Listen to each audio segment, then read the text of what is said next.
Guys, welcome back to my YouTube channel. કેમ છો બધા? જય માતાજી, જય શ્રી કૃષ્ણ। તો આજે આપણે બનાવીશું સ્વાદિષ્ટ કાઠિયાવાડી ઊંધિયું, જેની તૈયારી અત્યારે થઈ રહી છે અને શાક સુધારી રહ્યા છીએ।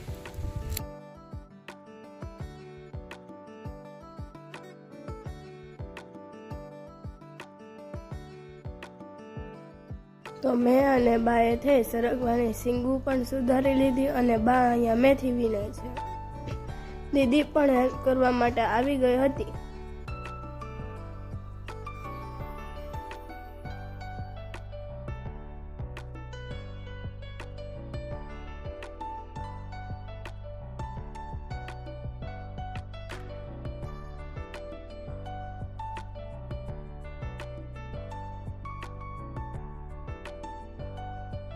ત્યારબાદ અમે પેટાવ્યો ચૂલો।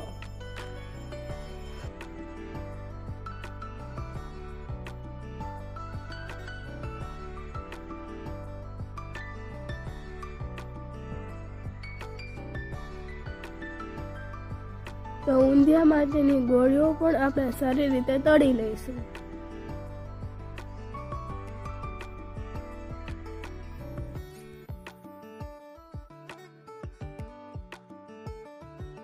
તમે જોઈ શકો છો કે ગોળીઓ સારી રીતે તળાઈ ગઈ છે। આવી રીતે આપણે બધી ગોળીઓને તળી લઈશું।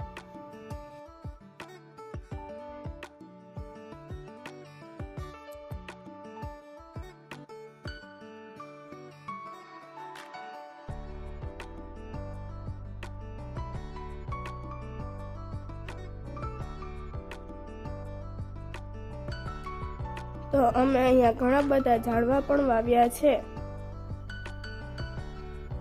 આ લીંબોડીનું ઝાડ છે, આ સરગવાનું ઝાડ છે, અહીંયા પણ નાના નાના ઘણા છોડવા પણ વાવેલા છે। તો આ છે લેમન ગ્રાસ, આ અળવીના પાન છે અને નાગરવેલના પણ પાન છે। અહીંયા અમે મરચી પણ વાવેલી છે, જેમાં મરચાં પણ આવેલા છે। અહીંયા અમે રીંગણી પણ વાવેલી છે, રીંગણું પણ આવેલું છે આમાં।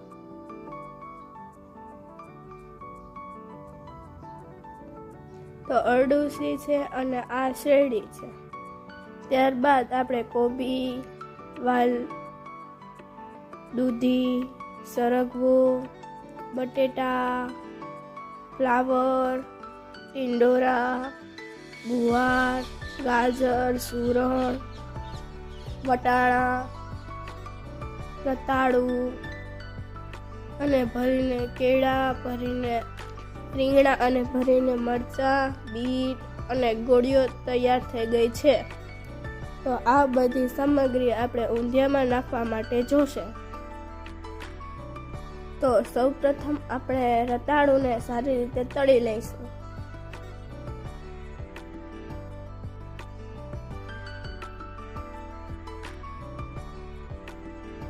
અહીંયા પપ્પા પણ આવી ગયા છે।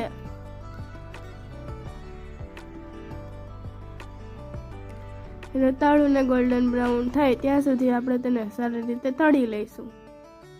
ત્યારબાદ આપણે બટેટાને પણ સારી રીતે તળી લઈશું। તો બટેટા પણ સારી રીતે તળાઈ ગયા છે। ત્યારબાદ આપણે ગાજર અને સુરણને સારી રીતે તળી લઈશું।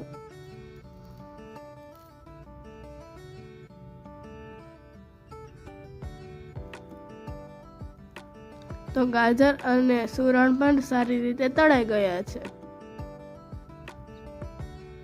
ત્યારબાદ આપણે દૂધીને પણ સારી રીતે તળી લઈશું અને ગુવારને પણ સાથે સાથે તળી લઈશું।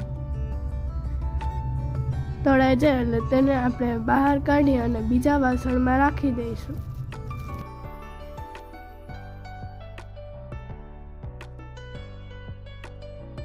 ત્યારબાદ ટિંડોરાને પણ આપણે સારી રીતે તળી લઈશું।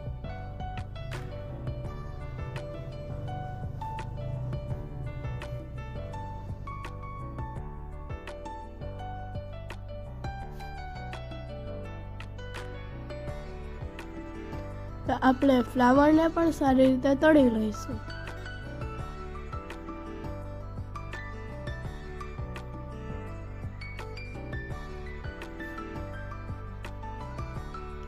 ત્યારબાદ આપણે કોબીને પણ સારી રીતે તળી લઈશું.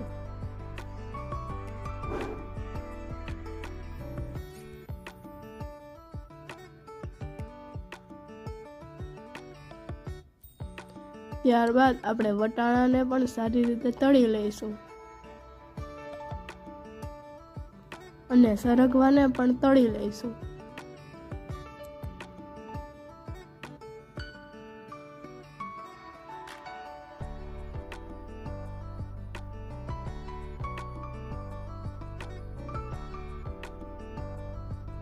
ત્યારબાદ આપણે ભરેલા રીંગણાને પણ સારી રીતે તળી લઈશું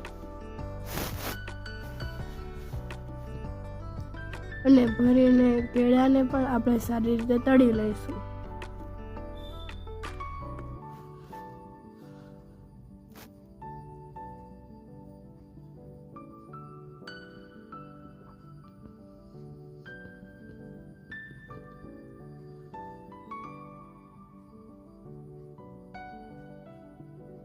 તળાઈ જાય એટલે તેને બહાર કાઢી લઈશું. ત્યારબાદ આપણે ભરીને મરચાંને પણ સારી રીતે તળી લઈશું.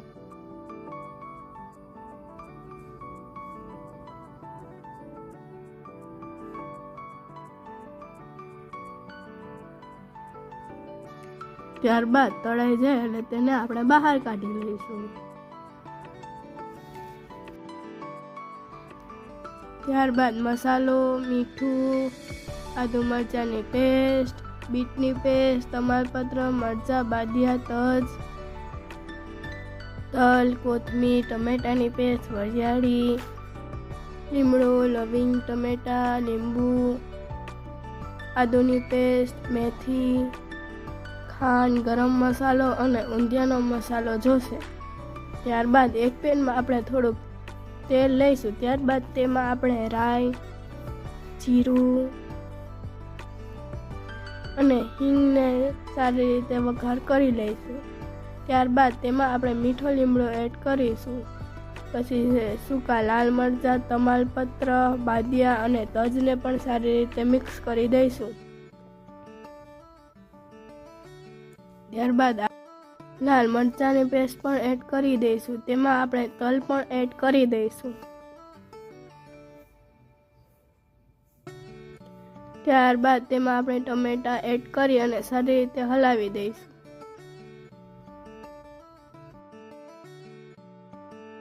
જો તમને મારો આ વિડીયો પસંદ આવે તો મારી ચેનલને લાઈક કરો, શેર કરો, સબસ્ક્રાઈબ કરો અને બાજુમાં આપેલું બેલ આઇકન જરૂરથી ક્લિક કરો, જેથી મારા અવનવા વિડીયોની નોટિફિકેશન તમને સૌથી પહેલાં જોવા મળે.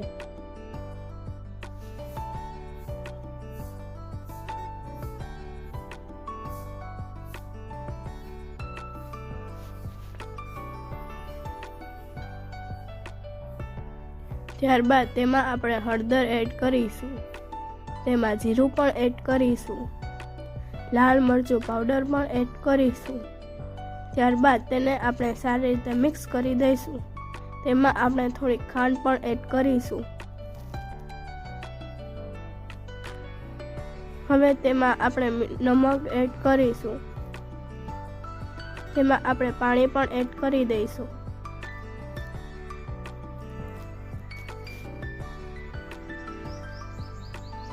હવે તેમાં આપણે ઊંધિયા માટે બનાવેલી ગોળીઓ પણ એડ કરી દઈશું. ત્યારબાદ બધા શાકભાજીઓને પણ આપણે સારી રીતે એડ કરી દઈશું.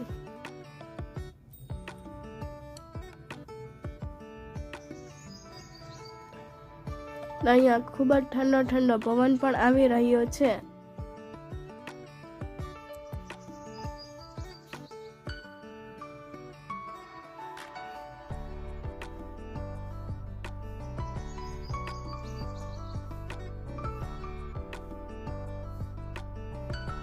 ત્યારબાદ હવે તેમાં આપણે ભરીને લાલ મરચાં પણ એડ કરી દઈશું.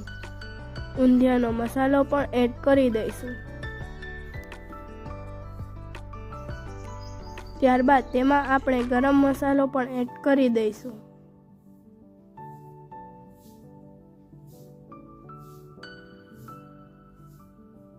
તેને આપણે સારી રીતે મિક્સ કરી દઈશું.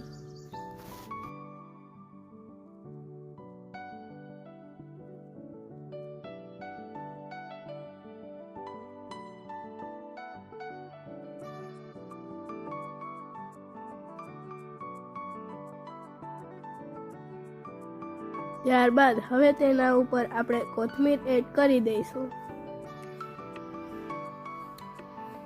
તો હવે આપણું સ્વાદિષ્ટ કાઠિયાવાડી ઊંધિયું બનીને તૈયાર થઈ ગયું છે. તમે જોઈ શકો છો કે દેખાવથી જ કેટલું સ્વાદિષ્ટ લાગી રહ્યું છે. હવે મળીએ આપણા નેક્સ્ટ વિડીયોમાં. આવજો. જય માતાજી, જય શ્રી કૃષ્ણ.